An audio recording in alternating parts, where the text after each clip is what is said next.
Hello everyone, welcome back to my channel. India में अगर आप देखते हैं तो 1947 में हम सबको आज़ादी मिल गई और आज़ादी के बाद हमारा जो डेमोक्रेटिक गवर्नमेंट थी तो डेमोक्रेटिक गवर्नमेंट को एक्सेप्ट किया। भारत में डेमोक्रेटिक की जो अगर आप जड़ की बात करते हैं तो बहुत पुरानी है। तो इन्हीं के कारण को हम यहाँ पे जानेंगे, इसी को हम क्या बोलेंगे, roots of democracy in India.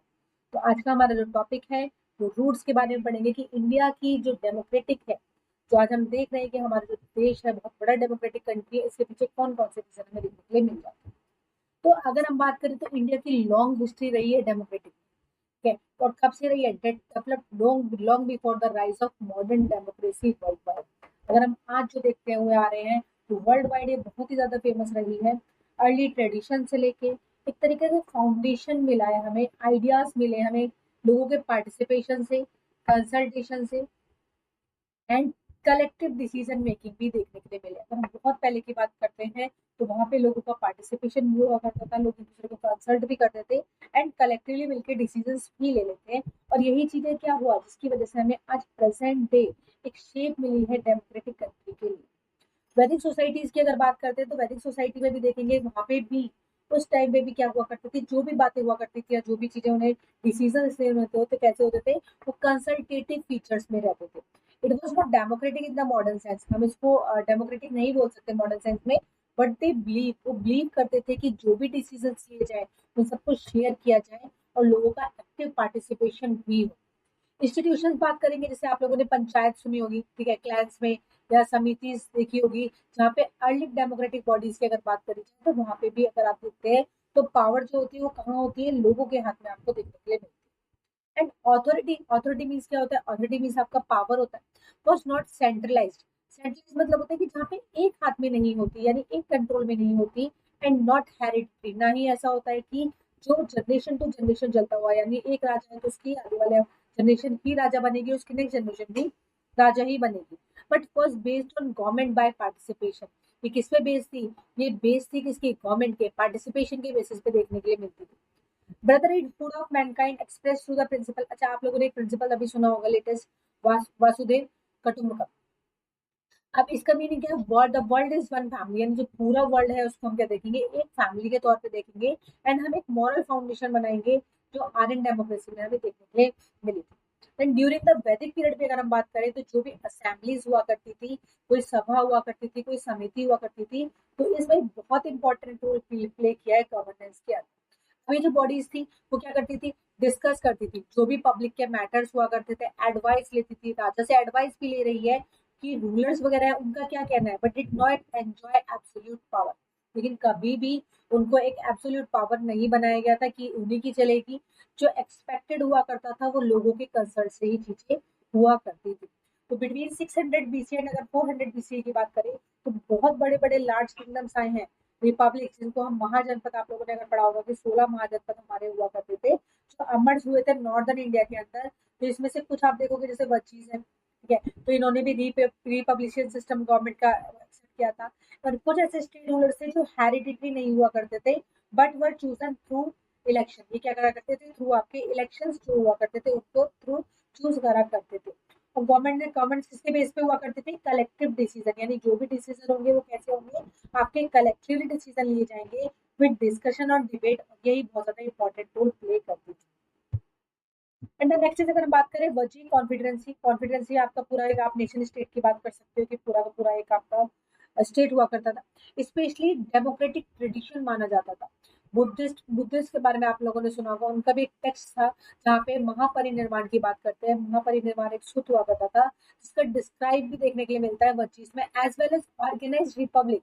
ये बोला था सेम, आपको वहाँ पे भी आपको वेल ऑर्गेनाइज रिपब्लिक देखने के लिए मिलता है, जहाँ पे बहुत ही ज्यादा स्ट्रॉन्ग कम्युनिटीज के कुछ रूल्स होते हैं। और ये बहुत ज्यादा प्रेजेंस भी है हमारे लिए कि ये होल्ड करते थे रेगुलर रेगुलर असेंबलीज, एंड इनके असेंबलीज के अंदर ये सब चीजें हमेशा रेगुलर्स में रहती थी। जो भी डिसीजन लिए जा रहे हैं तो कैसे लिए जा रहे हैं, म्यूचुअल एग्रीमेंट से लिए जा रहे हैं। एंड इंश्योर करते थे कि फेयर रिप्रेजेंटेशन हो। साकी रिपब्लिक के बारे में आप लोगों ने सुना होगा, तो ये भी एक तरीके से क्या करता था, इन्होंने भी जो फॉलो किया था वो डेमोक्रेटिक प्रैक्टिसेस को ही फॉलो किया था।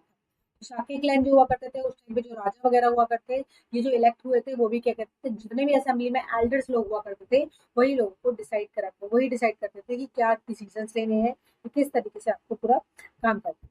Leader was elected through discussion, जो भी लीडर्स होते थे वो कहाँ से इलेक्ट कर जाते थे, डिस्कशन के थ्रू, एमंग कुछ एल्डर्स लोग भी उसमें क्या करते थे, आपका इंक्लूड होते थे, रिफ्लेक्ट करते थे कलेक्टिव डिसीजन मेकिंग को, और कहीं ना कहीं जो भी रूलिंग ग्रुप्स हुआ करते थे उस पर देखते।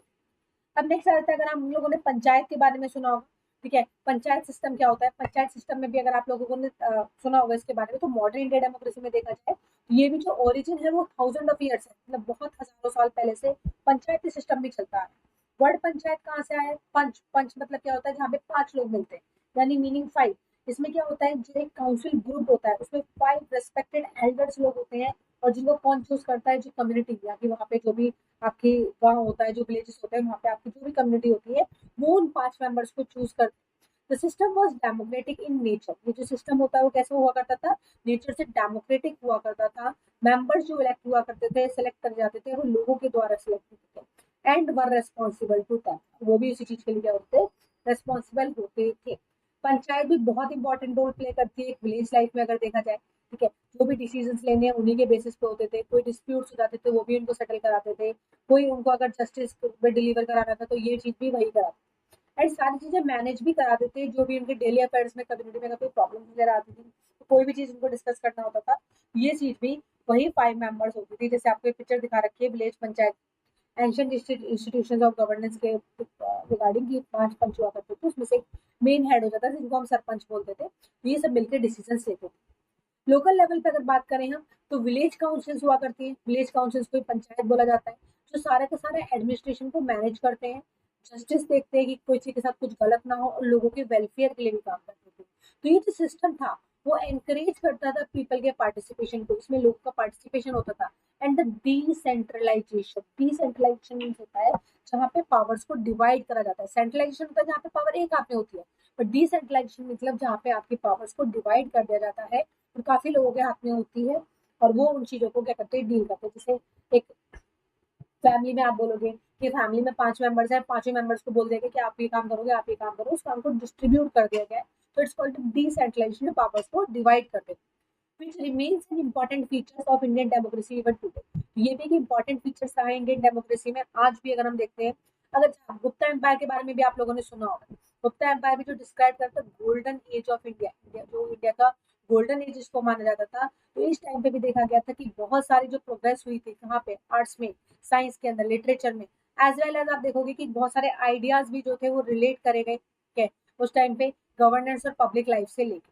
तो administration during the Gupta period was marked by a high degree, अगर ये उस टाइम के एडमिनिस्ट्रेशन की बात करें गुप्ता पीरियड के टाइम पे भी, तो बहुत ज्यादा हाई डिग्री ऑफ डिसेंट्रलाइजेशन देखने के लिए मिलता था, यानी वहां भी जो भी हुआ करती थी लोकल सेल्फ गवर्नमेंट, वो कैसी होती थी, डिसेंट्रलाइजेशन होती थी। विलेज काउंसिल्स बात करें जहाँ पे आपके सभा हुआ करती थी, सभा आप लोगों ने होगा जो पूरा ग्रुप हुआ करता था, तो ये भी बहुत ज्यादा इंपॉर्टेंट रोल प्ले कर रहा है, जो मैनेज कर रहा है सारा लोकल अफेयर्स को, एंड डिलीवर करता है लोगों को न्याय मिले, किसी के साथ अन्याय ना हो। तो ये जो काउंसिल्स होते हैं वो क्या करते हैं, वहाँ पे जो लोकल लैंड लोनर्स हुआ करते थे, जिनकी जमीन, खुद की बड़ी बड़ी जमीन हुआ करती थी, मर्चेंट्स, व्यापारी हुआ करते थे, ये खुद की कम्युनिटी को चूज करते थे, एंड दे फंक्शन इंडिपेंडेंटली, ये अपने तरीके से अपने काम को करा करते थे, डिसीजंस ले देते हैं, एंड अफेक्ट भी करता था लोगों की डेली लाइफ। तो ये जो अब हम देखते हैं कि अर्ली डेमोक्रेटिक ट्रेडिशंस की हम लोगों ने जो बात करी, हम मॉडर्न डेमोक्रेसी को भी इन्फ्लुएंस करती है कहीं ना कहीं। आज हम जो डेमोक्रेटिक रूल्स को फॉलो कर रहे हैं, इसके पीछे रीजन क्या है कि हमने इतनी सारी चीजों को पढ़ा, ये रूट्स है हमारी डेमोक्रेटिक की, यहाँ ये सब चीजें पहले से चलती हुई आ रही है। मैनी वीज दे प्रमोटेड पीपल्स पार्टिसिपेशन, हम लोगों ने यहाँ पे देखा कि लोगों का पार्टिसिपेशन होता है, गवर्नेंस देखने के लिए मिल जाती है, इंस्पायर्ड इंस्टीट्यूशन में जो भी लोकल गवर्नमेंट होती है, एंड एनकरेज करते हैं, रेस्पेक्ट करते हैं जो भी डिस्कशन होते हैं उनको लेकर। मॉडर्न इंडियन डेमोक्रेसी अगर देखा जाए तो is deeply rooted in India own historical experience. ये देखा गया है कि जो मॉडर्न इंडियन डेमोक्रेसी है ये बहुत ही ज्यादा डीपली रूट माना गया है, कि अपने खुद के हिस्टोरिकल एक्सपीरियंस के अंदर चीजों को अडॉप्ट करा गया है, और ये कहीं ना कहीं अदर कंट्रीज में भी देखने के लिए मिल जाता है। अब यहाँ पे बात करते हैं, did you know, according to Greek scholars बहुत फेमस नाम है अलेक्जेंडर, इन्होंने बोला था कि कुछ form of democracy was used by republics in ancient India during the 6th century. 6th century BC के टाइम पे बोला गया था, जब बुद्धा का टाइम पीरियड था। तो एक दो जगह के नाम है ये, साबर के एंड संबस्टल स्टेट से, जो आज के टाइम में पाकिस्तान और अफगानिस्तान में। ये भी क्या करते थे, फॉलो आउट करते थे फॉर्म ऑफ गवर्नमेंट जो कैसी हुआ करती थी, डेमोक्रेटिक होती थी, नॉट रीगल। रीगल मतलब होता है कि जो आपका एक तरीके से शाही बोला गया कि राजा है, राजा की जनरेशन राजा, तो वो चीज नहीं देखी गई। वहां पे भी क्या देखा गया कि डेमोक्रेटिक वे में चीजों को देखा गया। तो आज की लर्निंग्स है हमारे पास, हम लोगों ने इसमें क्या क्या पढ़ा है। डेमोक्रेटिक आइडिया जो है वह एग्जिस्ट करता है इंडिया के अंदर long before the rise of modern democracy. वैदिक असेंबलीज थी, पंचायत के बारे में हम लोगों ने देखा, जहाँ पे लोगों का पार्टिसिपेट देखा गया, डिसीजन मेकिंग देखा गया। Sorry, republic such as the Vajjis, Sakyas, यहाँ पे भी हम लोगों ने देखा कि कुछ लीडरशिप थे जो कलेक्टिव रूल्स करा करते थे। लोकल सेल्फ गवर्नमेंट की भी हमने बात करी, जहाँ पे वेजेस काउंसिल हुआ करते थे, एंश्योर करते थे कि पावर जो हो वो कैसी हो, डिसेंट्रलाइजेशन देखने के लिए मिले। And last one is the modern Indian democracy की अगर हम बात करते हैं, तो हमने यहाँ भी देखा कि अर्ली इंडियन डेमोक्रेटिक ट्रेडिशंस भी हमें देखने के लिए मिलते हैं। तो यहाँ पे हमारा टॉपिक खत्म होता है। तो अंत में हम ये बोल सकते हैं कि अगर आप देखोगे तो अंग्रेजों के टाइम पे भी, अगर हम ब्रिटिशर्स के टाइम बात करें, तो वहां भी जो शासन हुआ करता था, वहां भी जो एक्सपीरियंस देखे गए हैं, वहां भी जो कॉन्स्टिट्यूशन हुआ करते थे, तो वहां भी जो चीजें बनी, तो ये सब चीजें जो देखी है कि भारत की अपनी पंचायती परंपरा ने भी मिलकर यहाँ पे हेल्प करी है। भारत में डेमोक्रेसी को एक मजबूत जो थी दिखाई थी, तो कहीं ना कहीं हमारा पीछे से ही चीजें क्या हुई है, चलती हुई आ रही। इसलिए भारत एक सफल आपको डेमोक्रेटिक देश जो है वो बन पाया। Thank you. नेक्स्ट टॉपिक हम नेक्स्ट क्लास में करेंगे।